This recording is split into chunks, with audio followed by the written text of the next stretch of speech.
सबसे पहले भगवान भोलेनाथ के चरणों में प्रणाम करती हूँ, मेरा प्रणाम स्वीकार हो। आदिशक्ति माँ भवानी गौरा के चरणों में प्रणाम करती हूँ, मेरा प्रणाम स्वीकार हो। सभी देवी देवताओं के चरणों में प्रणाम करती हूँ, मेरा प्रणाम स्वीकार हो। आप सभी गुरु भाई गुरु बहनों के चरणों में प्रणाम करती हूँ, मेरा प्रणाम स्वीकार हो।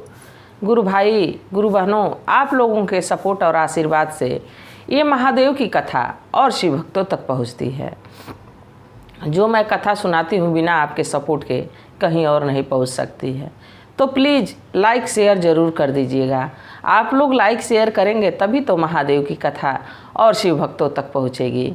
अगर जो आप लोग चैनल पे नए हैं तो सब्सक्राइब कर लीजिए, ताकि जो भी वीडियो जो भी कथा पड़े वो आप लोगों तक आसानी से पहुँच जाए। कमेंट में महादेव का नाम ज़रूर लिखिए। महादेव का नाम लिखने से बोलने से सारे कष्ट दूर हो जाते हैं, सारी परेशानी दूर हो जाती है।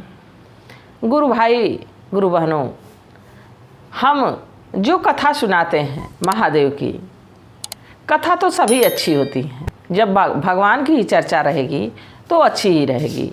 तो प्लीज़ आप लोग कथा को अंत तक सुना करिए। आधा अधूरा देखते हैं, आधा अधूरा देखने पे तो कोई ज्ञान प्राप्त नहीं होगा और दूसरा महादेव का अपमान होता है।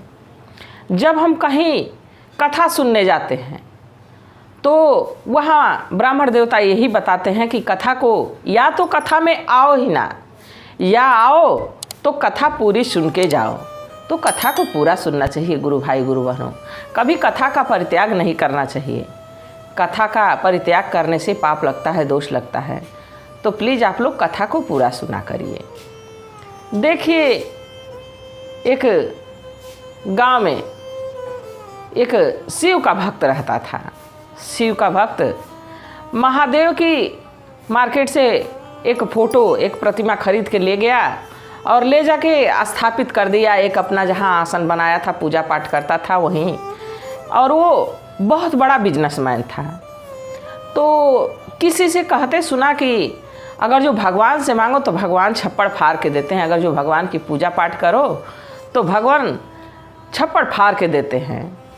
अब वो सोचा कि मैं भी भगवान की पूजा करूँगा तो ज़रूर भगवान हमको अब इससे भी ज़्यादा धन देंगे। अब वो काम काज छोड़ के और महादेव की एक प्रतिमा ले गया, घर में बैठा दिया और लगा रोज़ रोज़ पूजा करने। अब रोज़ रोज़ पूजा करते रहा। तो देखिए, अगर जो हम कर्म नहीं करेंगे तो आप लोगों को भी पता है, महादेव तो कहते हैं कि कर्म करो, फल की इच्छा मत करो। कर्म करो, फल तो हम खुद स्वयं देने के लिए बैठे हैं। बाकी जब हम कर्म नहीं करेंगे तो भगवान हमारा साथ कैसे देंगे। भगवान हमको हाथ दिए हैं, पैर दिए हैं, आंखें दिए हैं, कान दिए हैं, सब कुछ हमको इसीलिए दिए हैं कि हम कोई अच्छा कार्य करें। जब हम कार्य करेंगे तो भगवान अपने आप फल देंगे। बाकी अगर जो हम आलसी बन के, लालची बन के बैठ जाएं तो धन तो नहीं आएगा। तो वो जो व्यक्ति था वो बहुत लालची था। लालच में भगवान को रोज़ भगवान की सामने बैठ के और धन की इच्छा में कि महादेव कब हमको धन देंगे, भगवान कब हमको धन देंगे। और धन जब आँख बंद करता तो बस उसको धन ही धन नज़र आता। चारों तरफ लगता कि कहीं हीरा मोती सोना चांदी यही उसको दिखता रहता। बस उसको धन दिखता था। सब मिला जुला के इतना लालची था कि बस उसको धन दिखता था। धीरे धीरे समय बीतता रहा। समय के साथ उसका जो धन था वो भी समाप्त होने लगा। जब समाप्त होने लगा तो बड़ा अचंभित हुआ। कहा कि लोग कहते हैं कि भगवान देते हैं तो छप्पड़ फाड़ के देते हैं। अगर जो भगवान का सुमिरन करें, भगवान को हम पूजें, यहाँ तो हम भगवान को पूज रहे हैं और धन कहाँ से मिलेगा। हमारा जो पहले से था वो भी ख़त्म हो रहा है। बड़ा वो चिंतित हो गया कि हे प्रभु, अब मैं क्या करूं। अब तो जो धन था वो भी समाप्त होने लगा है और दूसरा धन की इच्छा में मैं आपको पूजा पाठ करता हूँ, आपको याद करता हूँ और आप हैं तो सारा धन हमारा समाप्त होते जा रहा है। अब यही सोच के बैठ के मन उदास करके बैठा हुआ था। तभी उसका एक रिश्तेदार आया। रिश्तेदार पूछा कि अरे भाई, बड़े उदास लग रहे हो, तुम बड़े चिंतित लग रहे हो।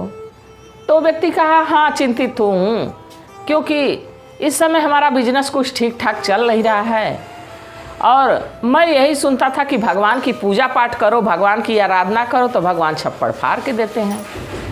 और मैं तो महादेव की पूजा कर रहा हूँ इतने दिनों से, और बहुत बढ़िया से पूजा करता हूँ, घोर तपस्या करता हूँ समझो तो, घंटों घंटों बैठ के महादेव की पूजा करता हूँ। और मैं सुना था कि भगवान छप्पर फाड़ के देते हैं। ये भगवान तो जो भी मेरा धन था वो भी समाप्त होने के कगार पे है। तो जो व्यक्ति आया था वो कहा कि ऐसा है कि महादेव की पूजा करोगे तो लक्ष्मी थोड़े ना आएंगे, तुम लक्ष्मी जी की पूजा करो, लक्ष्मी जी ज़रूर तुमको धन देंगी और इतना देंगी कि तुम रख नहीं सकोगे। तो वो व्यक्ति उसकी बात से संतुष्ट हुआ, कहा कि सही कह रहा है। अब बाज़ार गया, अब बाज़ार जाके एक लक्ष्मी जी की मूर्ति, एक लक्ष्मी जी की प्रतिमा लाया और महादेव को उस आसन से दूसरी तरफ रख दिया और लक्ष्मी जी को स्थापित कर दिया। अब लक्ष्मी जी की लगा रोज़ रोज़ पूजा पाठ करने। एक दिन लक्ष्मी जी के सामने धूप अगरबत्ती जलाया, धूप अगरबत्ती जलाया तो जो उसमें से धुआं निकल रहा था वो महादेव की तरफ जा रहा था। देखिए अब महादेव की लीला देखिए और माँ लक्ष्मी की लीला देखिए, कैसे उस भक्त को भगवान दर्शन देते हैं। भगवान कब किसको क्या दे दें ये ना हम जानते हैं ना आप जानते हैं। अगर जो देने पे रहते हैं तो हमारे भोले बाबा, ये अवघड़दानी, ये महादानी, दानियों में महादानी हैं, ये कब उठा के क्या दे दें कोई समझ नहीं पाता है।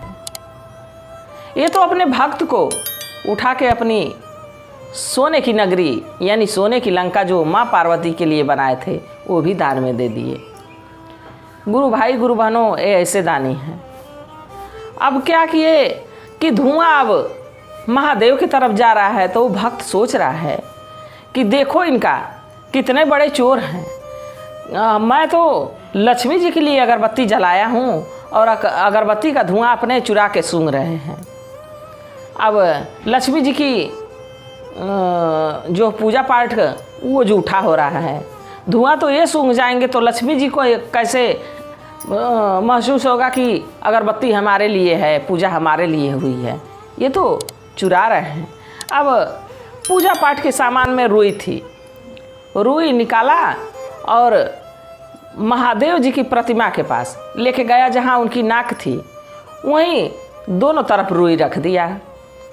देखिए अब उसका भाव कि मतलब उसके समझ में यही आया कि महादेव धुआं सूंघ रहे हैं, नाक के पास रुई रख दिया। थोड़ी ही देर में भगवान प्रकट हो गए, महादेव प्रकट हो गए और प्रकट होते ही पूछे कि हाँ बच्चा तुमको क्या चाहिए, मांग लो हमसे। अब वो व्यक्ति महादेव को देखते ही चकित, कहा कि आज तक कहाँ थे आप? आज मैं तो लक्ष्मी जी की पूजा किया हूँ, आप प्रकट हो गए। तो भगवान कहे कि आज इसलिए प्रकट हो गया हूँ कि आज तुम हमको याद किए हो, आज तुम ये समझ पाए हो कि मैं यहाँ हूँ, मेरे नाक के पास तुम रुई लगाए हो। रोज़ तो तुम धन की इच्छा रखते थे कि धन दौलत कब मिलेगा, धन हमको कब मिलेगा। तुम्हारे सुमिरन में धन का नाम था ना कि हमारा नाम था।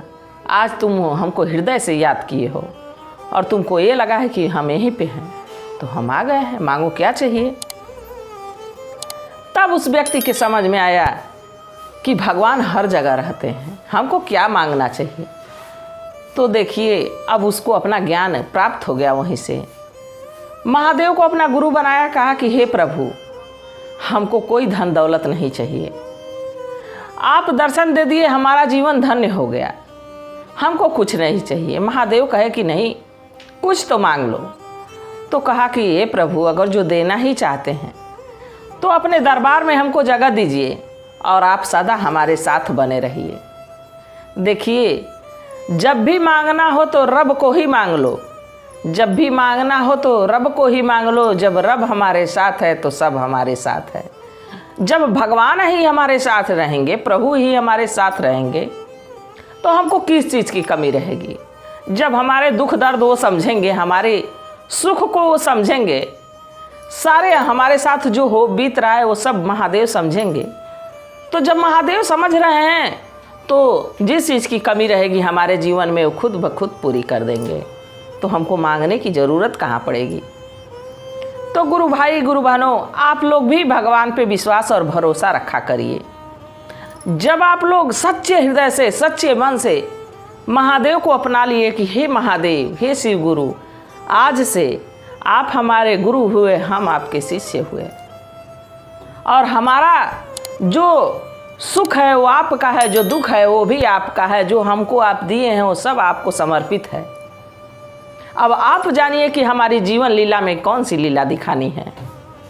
तो उस दिन से महादेव जरूर आपका साथ देंगे। और मैं भी यही महादेव से प्रार्थना करती हूँ कि हे भोलेनाथ, हे शिव गुरु, जो आपकी कथा को सुन रहा हो, जो आपकी कथा को देख रहा हो, उस पे, उसके बाल बच्चों पे, उसके पूरे परिवार पे अपनी दया दृष्टि बनाए रखिएगा। इसी कामना के साथ हर हर महादेव।